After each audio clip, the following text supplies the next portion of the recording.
Hi guys, this is going to be a quick set of tutorials. I wanted to go through a process of creating a small game asset in Zbrush and basic texturing and Substance Painter. I don't have a concept for the prop I'm going to create, so I just picked up an image on Google Images.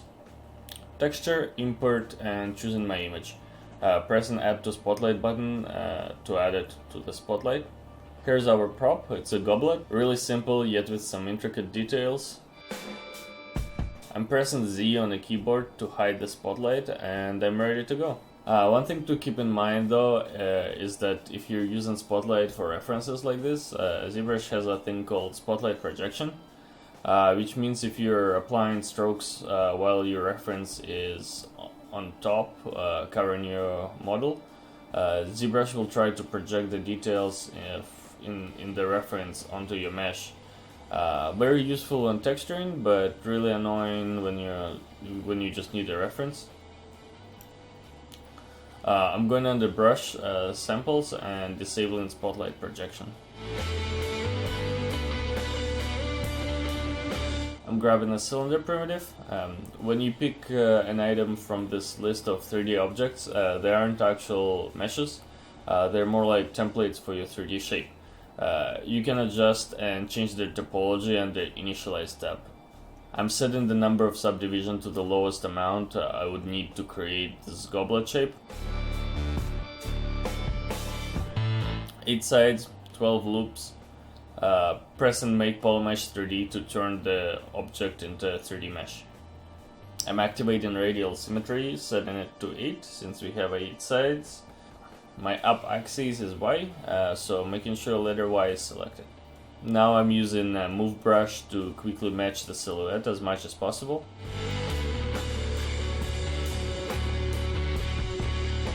I'm constantly scaling my brush up and down. One thing that's annoying is that ZBrush has a dynamic brush size feature on by default. It slows down the scaling process. To disable it, I'm shift clicking the word dynamic above the brush size slider.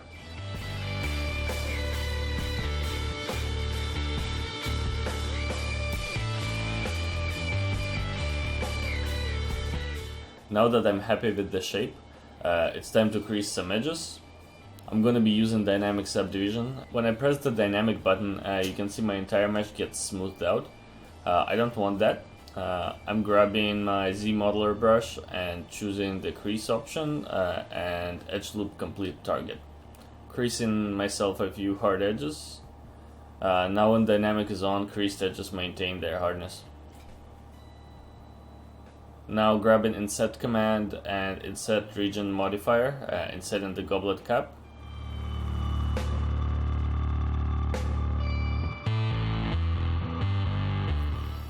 Now running extrude command on the red polygroup, and it doesn't work because I have a bit of an angle in my faces and it's extruding them along the normals of those faces.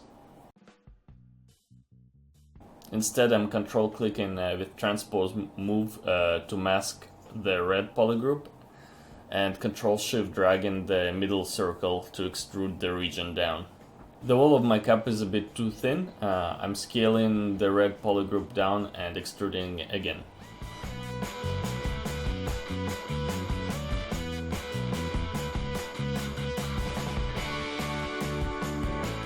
Using zmodeler slide to move some edges around. Slice curve to add extra loops.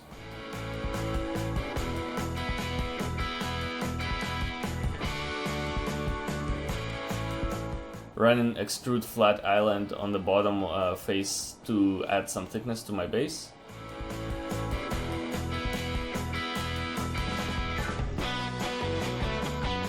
In the dynamic subdivision mode, these little dots are the preview of where your bird's actually located.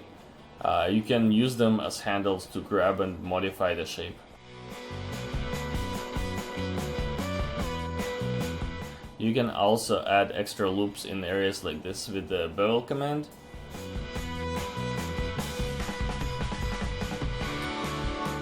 An alternative way to crease a bunch of edges is by creasing poly loops. Choosing long edges modifier so it creases only long edges. There's this little line that pops whenever I hover over the face. It's basically a preview of which direction my polyloop selection is going to go. Hovering over the line that points horizontally and clicking on the face.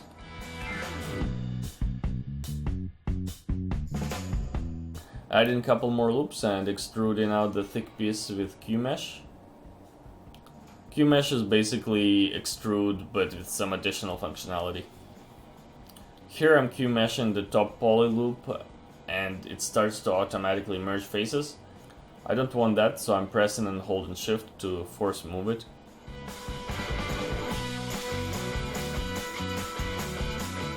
Add in some extra edge loops to refine the form a bit.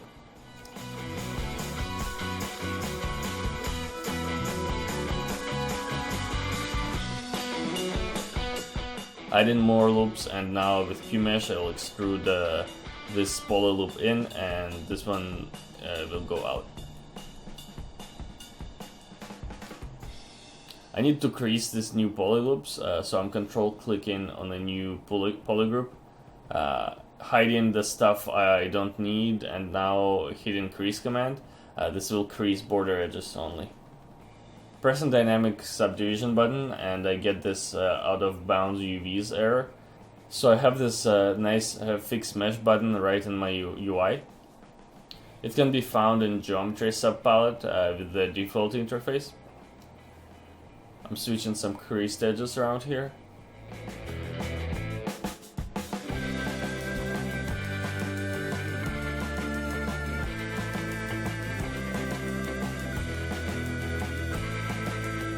And this is the base for our high poly mesh. I'll see you guys in the next video.